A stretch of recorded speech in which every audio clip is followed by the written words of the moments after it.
നമസ്കാരം.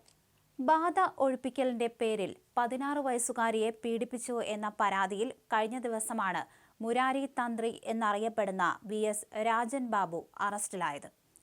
കൊല്ലം വെണ്ടാറിലെ പ്രതിയുടെ ജ്യോതിഷാലയത്തിൽ വെച്ച് ലൈംഗികാതിക്രമ ശ്രമം നടന്നു എന്നാണ് പരാതി. ഒളിവിൽ പോയ പ്രതിയെ ഭരണിക്കാവിലെ ലോഡ്ജിൽ നിന്നാണ് പുത്തൂർ പോലീസ് അറസ്റ്റ് ചെയ്തത്.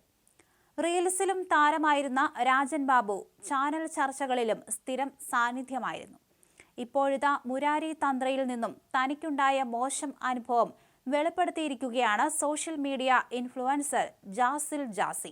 അയാൾ സിനിമയെടുക്കാൻ പോവുകയാണെന്നും അതിൽ റോൾ തരാമെന്നും പറഞ്ഞാണ് തന്നെ സമീപിച്ചതെന്നും ഒരു ദിവസം ഒറ്റയ്ക്ക് വരാൻ ആവശ്യപ്പെട്ടുവെന്നും ജാസി വെളിപ്പെടുത്തുന്നു.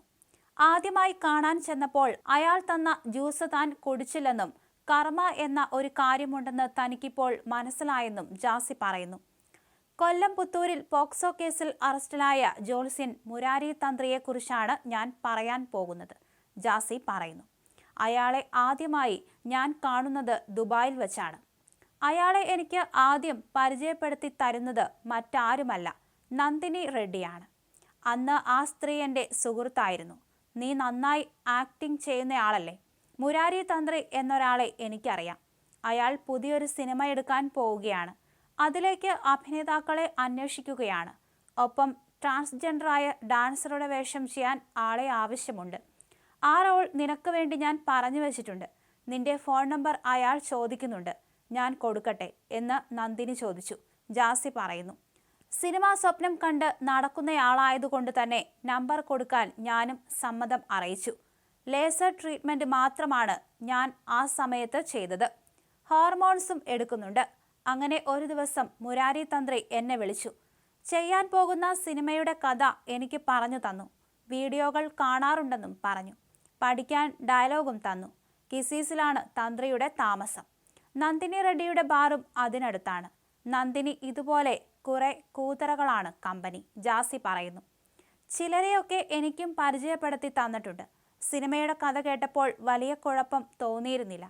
ഒരു ദിവസം വീട്ടിലേക്ക് ഇയാൾ എന്നെ ക്ഷണിച്ചു. അപ്പോഴൊന്നും മോശമായി ഒന്നും തോന്നിയിരുന്നില്ല. ഇയാൾ ഫ്രോഡാണെന്ന് എനിക്കറിയില്ലായിരുന്നു. ഞാനും ആശയും മറ്റൊരു സുഹൃത്തും കൂടിയാണ് പോയത്. ജ്യൂസ് അയാൾ തന്നെങ്കിലും ഞാൻ കുടിച്ചില്ല. അതിനിടയിൽ അയാൾ എനിക്ക് സിനിമയിലെ സീനുകൾ അഭിനയിച്ചു കാണിച്ചു തന്നു. യൂട്യൂബിൽ പങ്കുവച്ച വീഡിയോയിൽ ജാസി പറയുന്നു. ഞാനും ചില രംഗങ്ങൾ അഭിനയിച്ച് കാണിച്ചു കൊടുത്തു. ശേഷം വീണ്ടും ഒരു ദിവസം അയാൾ എന്നെ വിളിച്ച് ഡയലോഗ് പഠിച്ചുവോ എന്ന് അന്വേഷിച്ചു. ശേഷം ഒറ്റയ്ക്ക് വരാൻ ആവശ്യപ്പെട്ടു. എനിക്ക് അതിൽ ഒരു റോങ് ഫീൽ ചെയ്തു. നന്ദിനി റെഡ്ഡി തന്ത്രിയെ കൊണ്ട് പറഞ്ഞു ചെയ്യിപ്പിച്ചതാണ്. കാരണം അയാൾ പകർത്തിയ വീഡിയോകൾ അവൾക്കാണ് അയച്ചു കൊടുത്തത്. ഞാൻ അത് പിന്നീട് കണ്ടുപിടിച്ചു. അയാൾ എന്നെ ഒരുപാട് വിളിച്ചെങ്കിലും ഞാൻ പോയില്ല. അയാൾ പക്ക ഫ്രോഡാണ്. കർമ്മ എന്നൊന്നുണ്ടെന്ന് ഇപ്പോൾ മനസ്സിലായി. ജാസി കൂട്ടിച്ചേർത്തു.